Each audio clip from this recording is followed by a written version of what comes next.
ప్రతిపక్ష రాజకీయ నాయకులు అసెంబ్లీకి రావాలని మరోసారి సీఎం రేవంత్ రెడ్డి అన్నారు. మీ 40 ఏళ్ల రాజకీయ అనుభవాన్ని మాకు చెప్పండని కోరారు. పదవి ఉంటేనే వస్తే అంటే ఎలా అని ప్రశ్నించారు.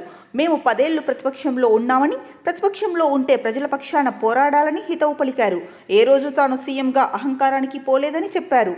మీరు అండగా ఉంటే అద్భుతాలు చేస్తామని, ప్రపంచంలో తెలంగాణని గొప్ప రాష్ట్రంగా తీర్చిదిద్దుతామని రేవంత్ రెడ్డి తెలిపారు. సంగారెడ్డి జిల్లా జహీరాబాద్లో ఏర్పాటు చేసిన బహిరంగ సభలో రేవంత్ ప్రసంగించారు. రైతులకు అప్పుల బాధ నుంచి విముక్తులను కలిగించామని సీఎం అన్నారు. రైతు భరోసాని 12,000కు పెంచి సహాయం అందిస్తున్నామని చెప్పారు.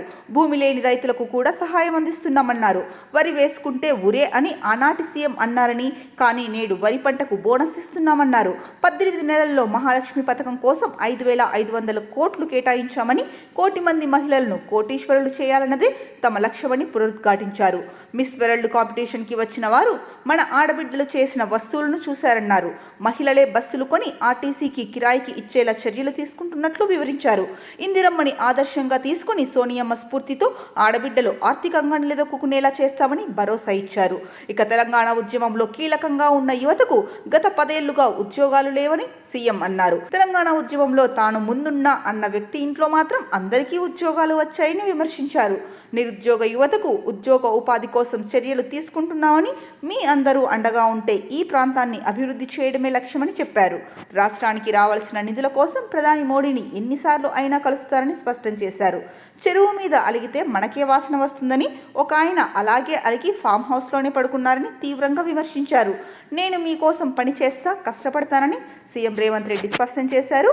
ఇక జగ్గారెడ్డి గురించి మాట్లాడుతూ, జగ్గారెడ్డి భూములు కోల్పోతున్న వారికి న్యాయం చేస్తారు. వారికి ఇళ్ల పట్టాలు అందించే బాధ్యత జగ్గారెడ్డికి అప్పచెప్తున్నా. వారికి మంచి భోజనం పెట్టించి జగ్గారెడ్డి పట్టాలు ఇస్తారు.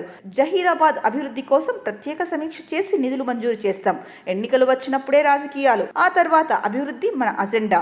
సంజీవ్ రెడ్డి, సురేష్ షెట్కార్, నారాయణ ఖేడ్కి 2 కళ్ళ వంటి వారు. పటాన్ చెరు మినీ ఇండియా ప్రాంతం, బిహెచ్ఎల్, బీడీఎల్, ఎన్ఐఎంజెడ్, ఇక్రీషాట్ ఇవన్నీ కాంగ్రెస్ హయాంలో వచ్చినవే. సింగూరు నుంచి మంజీరా జలాలు హైదరాబాద్ దాహార్తిని తీరుస్తున్నాయి. సింగూరు ప్రాజెక్టును టూరిజం హబ్గా మారుస్తామని ముఖ్యమంత్రి రేవంత్ రెడ్డి తెలిపారు.